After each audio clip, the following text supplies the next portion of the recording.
this video is sponsored by Surfshark, but more on that later. When I was a kid, I read a lot of fan fiction. I admit it, okay? I was an avid fan fiction reader. Any movie, any book I read, if it had romance, I read a fan fiction on it. Of course, I don't read fan fiction now, okay? That would be weird and cringe.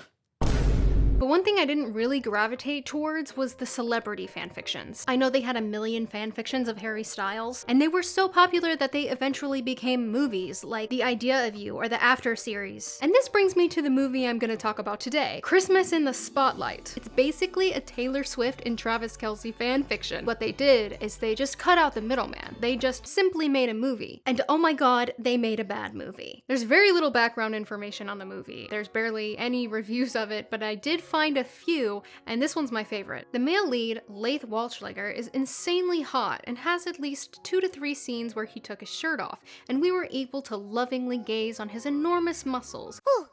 One of these scenes was actually in a football team locker room, and that really did certain things for me.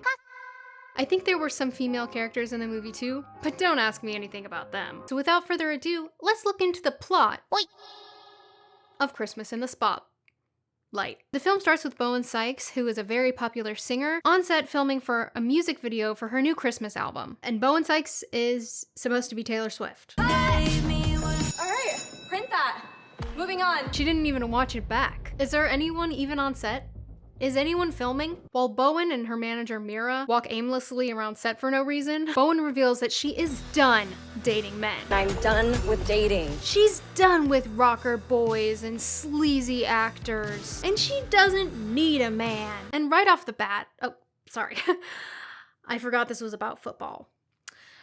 Right off the field, the movie is letting you know that Bowen Sykes is an angel on earth. She doesn't care about money, she only cares about her fans. These pre-sales aren't looking good. Mira, I'm not doing it for the sales. I'm doing it for the fans. She's planned a meet and greet with the kids from the children's hospital, and she immediately agrees to perform at their Christmas Eve fundraiser. They're building out some new cancer wing. Yes. Oh. Because she knows one of the doctors that started working there. He was one of my father's doctors when he was going through all his treatments. Oh no. He was with my mom and I till the very end. Her father died from cancer, meaning I can make all the dead dad jokes I want to, because my dad also died from cancer.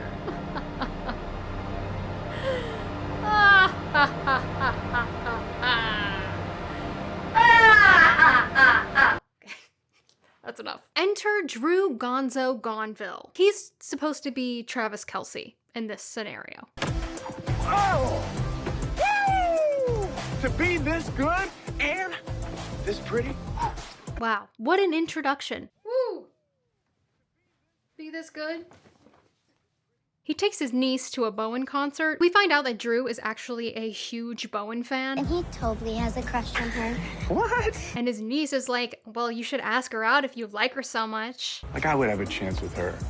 I'm just a dumb goof. She would never like me, dude. I just am super famous and make millions of dollars and everybody loves me. Ugh. Life is so hard for me because I'm just a silly, goofy guy.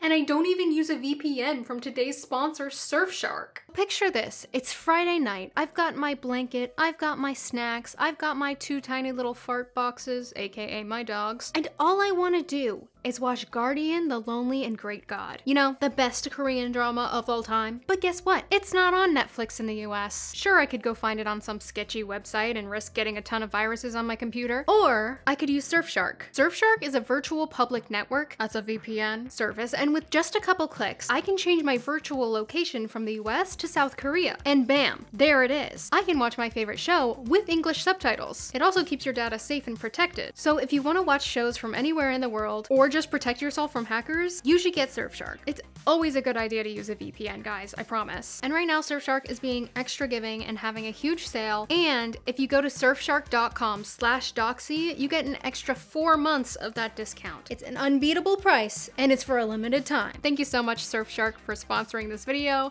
Now let's get back to it. Her music is, how do I put this nicely? I feel like Satan would put this on the loudspeakers in hell so that everyone would have to listen to it, and it would just go on forever and ever and ever, just to torture them even more. Also, what are those? I don't know if Taylor Swift would ever wear those. They might look good with a different outfit, but oh my god, this is not it. Also, I found them. All I had to do was look up wedge boots, and they were like one of the first options on Amazon, and they're like 40 bucks. But what I think is so funny is that they just have the shoes photoshopped onto famous people. Who's believing they're actually wearing them? Because Drew is such a normal, goofy guy, he's able to sneak his niece into Bowen's meet and greet with the kids from the children's hospital. I see no problem with that. And their first meeting is so hard to watch. I'm a bomber. Oh, no. I don't mean I have a bomb. I mean bomber like a football player on the Bombers. You know? He does something to make a fool out of himself in almost every scene he's in. Okay, but like, He has a serious disease called goofy guy syndrome. Sorry about that. He just fumbles so hard for like 2 minutes straight. I did not fumble, okay? I wasn't even trying to score. Later on, he actually publicly shoots his shot with Bowen. Oh, I'm sorry. I forgot, it's football. He publicly throws his pass for Bowen, asking her on a date. And because her manager wants to sit together and watch the game with his family. Why are you so invested in this? Because I want to go to a game. She's like, fine, we'll go on a date. But does anyone else think that's weird? Get his number. She ends up FaceTiming him to probably make sure that he's not a creep. I'm sorry, Uncle Gonzo can't come to the phone right now. He's dead. Well, I'm glad to see you're still alive. Yeah, me too. But they're really feeling it, you know? Growing up, I was never really the cheerleader type. More of a bleacher girl. I wear t-shirts, she's cheer captain, and I'm on the bleachers. There's one little thing they always talk about, how it's just that they're regular people. They're normies, like us. Like regular people. When they go on their first date, they choose something pretty normal, like dinner and a movie. In Bowen's private plane with glasses of champagne. Nothing says normal like being part of the 1%. It's giving Kendall Jenner trying to cut the cucumber for the first time in her 20s. Be careful, because I nicked myself the other day. I don't know, I'm kind of scared. There you go.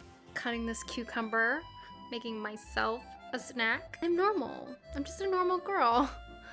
Like you filthy peasants. Also, if you're wondering why he's wearing a Santa suit, apparently he had to disguise himself. From who? I don't know, because she gave it to him in the car, and he changed in the car, and then showed his face to everybody there. They like want to remind you, hey, don't forget this is a Christmas movie. Even though we've barely talked about Christmas at all, and won't until like the last 20 minutes. Just like any first date between two people, they keep it casual while getting to know each other. Talk a little bit about their past, their likes and dislikes. When my dad died, it was just me and my mom, and she worked all the time to support us, so. Jesus.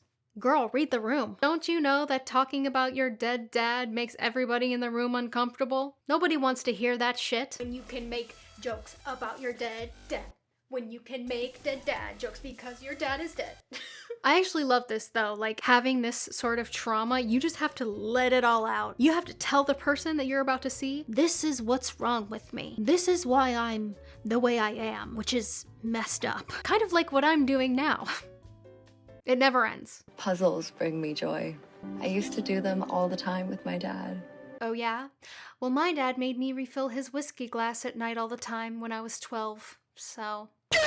Okay, I'm sorry. I'm done. I swear, I'm done. There's so many romance tropes in this film, but the first one is that they can't fall in love with each other. I promise not to fall in love with you.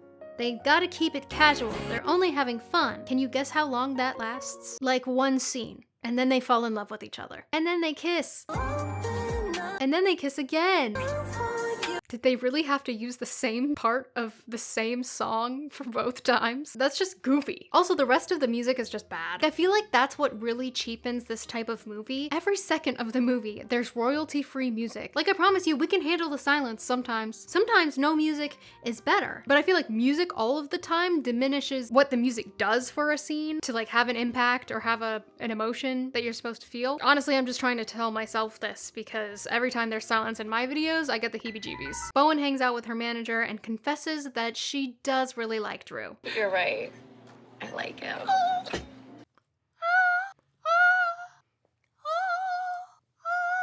And later, they have their second date. So Drew invites Bowen to a cabin in the woods, and she sneaks up on him in an all-black disguise. We're still watching the same story. This did not turn into a horror film, although it sounds very scary. If Bowen did that to me, I'd break it off immediately. Like, what's wrong with you? That's horrifying. Both of the characters would have given me the ick so many times by now, especially Drew. Oh my god. Like doing a puzzle together and dragging the piece on my skin while I'm trying to focus. I find my adoring gaze distracting. Get to work, football bitch. This is a competition. Whoever gets the most pieces and wins is the victor, and I'm going to be that victor. This is that serious. I'm just kidding. I know I'm clumsy, but just watching him is like a whole other level I never knew was possible. How do you spill a glass of wine on yourself like that when just trying to turn a light on? How do you contort your body into a position? No. Is this a cause of goofy guy syndrome? Or is this just bad writing? I guess we'll never know. Just kidding, it's both. The glass of wine is important though, because it leads to him taking his shirt off. Can I touch it? Yeah, you can do anything you want to it. Yeah.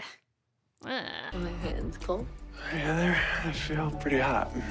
What the heck?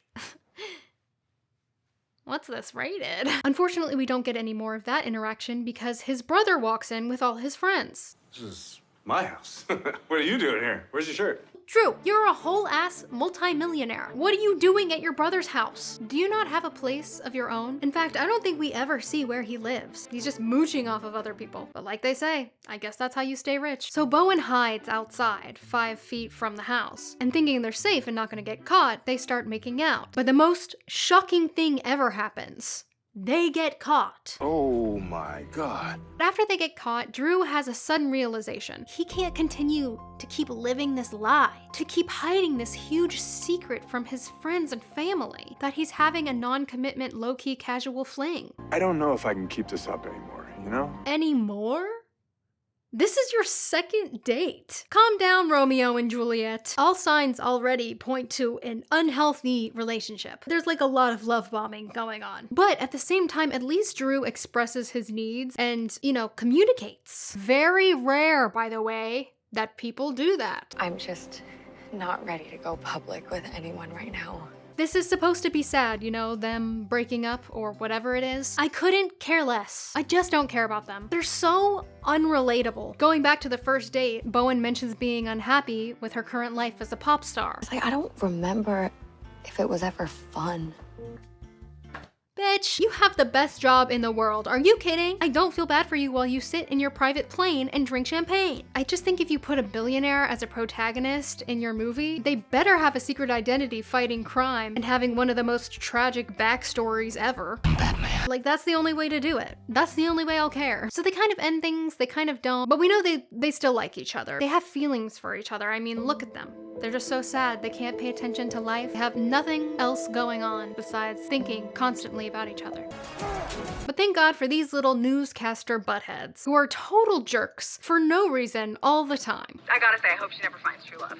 Yeah. Really? Is that wrong? Is that bad? No. They're like a personified TikTok comment section. So honestly, just the worst you could get. But they do motivate her by spiting them. I'll watch the game with you. So she ends up going to the Bombers game to watch Drew and his brother because they play on the same team, which I forgot to mention. Oopsies. Sorry. She's hanging out with their parents, and they've been on 2 dates. But Mira finally gets her dream of meeting the family. It wouldn't be weird if I just wanted to, I don't know, touch it. What? Oh. Oh. Thank God. I thought she was talking about his penis. So she gets invited to Thanksgiving, and it's boring, so I'm skipping that part. Oh wait, I forgot they make out. Nice. She expresses the fact that she wants more in a relationship, so they officially make it official. Cue rolling in bed montage, and being in love, and being happy. While that happens, you get to listen to the worst Bowen song you've ever heard. Loving you is like a bow on top. The alchemy between these two is off the charts. So they're together now, right? But there's still 40 minutes left in the movie, so the writers come up with some pretty out-of-nowhere problems that happen, I feel like just to make the movie long enough. Out of nowhere, Drew's brother is just unhappy with Bowen and doesn't like Bowen. I'm just looking out, pal. Yeah? look elsewhere. Okay. And then Drew and Taylor go to a party. You're the best thing at this party. Hey, Taylor Swift song. I knew that. And she sees someone she wants to work with and literally just abandons him at the party. Kinda lame, not gonna lie. Drew is expressing how he feels uncomfortable and wants to go because everyone doesn't take him seriously here. So good. That is great. 2 seconds later. One here thinks I'm a dumb jock. Like, no one here takes me seriously. And then she just has the worst response of all time. But that's what's so great about you. You don't take things too seriously. Yeah, you're not serious. You're an idiot, and that's why I like you. So he leaves, obviously. And at this party, she meets her evil ex, Hudson. Oboe. I was hoping I would see you. Who I think is supposed to be Harry Styles, but I don't know because he doesn't give Harry Styles. You will always be the Alice to my Mad Hatter. Hudson just has an assistant that carries a ring light and a camera around with her, filming him at all times, and he asks, why on earth are you with Ball Boy? Seriously though, what are you doing with that ball boy? Which is unusual. I'm just pretending to be with some big dumb jock to get the football fans to buy my albums. That's very pointed and clear. I wonder if anything will come of her saying that to her evil ex-boyfriend, whose assistant is carrying around a camera and a ring light. Of course, she expands by being like, he's great, and of course that's what you think. I'm happier than ever. She gets back to Drew sleeping, and she wakes him up and is like, hey, big stupid meathead. I'm sorry for calling you a big stupid meathead. You're not only a big stupid meathead, but you're one who knows how to play football, which is really cool. And you have nice abs. Here's another problem that happens for no reason, but Drew gets contacted by another team who wants him to go over to their team. And he's so excited about it. And no one else is. Yeah, it'd be great. Right? Bowen doesn't want him to move. His family is pissed off about it. Maybe I'm tired of living in your shadow, bro. All I've done is support you from You should be happy for me! And like 5 minutes later in the film, Drew goes up to the computer where he hears a leaked conversation between Bowen and Hudson. OMG! Who saw that one coming? Bowen goes to try and tell him that it's a misunderstanding, but it doesn't work. Also, Bowen just says the craziest shit. Life is not a game, Drew. Sometimes you have to take the hard road because that's the only way you're gonna get to where you want to go. Speak like a normal human being, please. Like, okay, Dr. Seuss, we're not here for motivational quotes, okay? We're here for the plot. Am I right, ladies? And not even another 5 minutes later, Hudson's assistant releases the rest of the conversation and clears Bowen's name. But it's too late. You have to remember, goofy guy syndrome does this to you. He's made his bed. He must lie in it. She's just out of my league.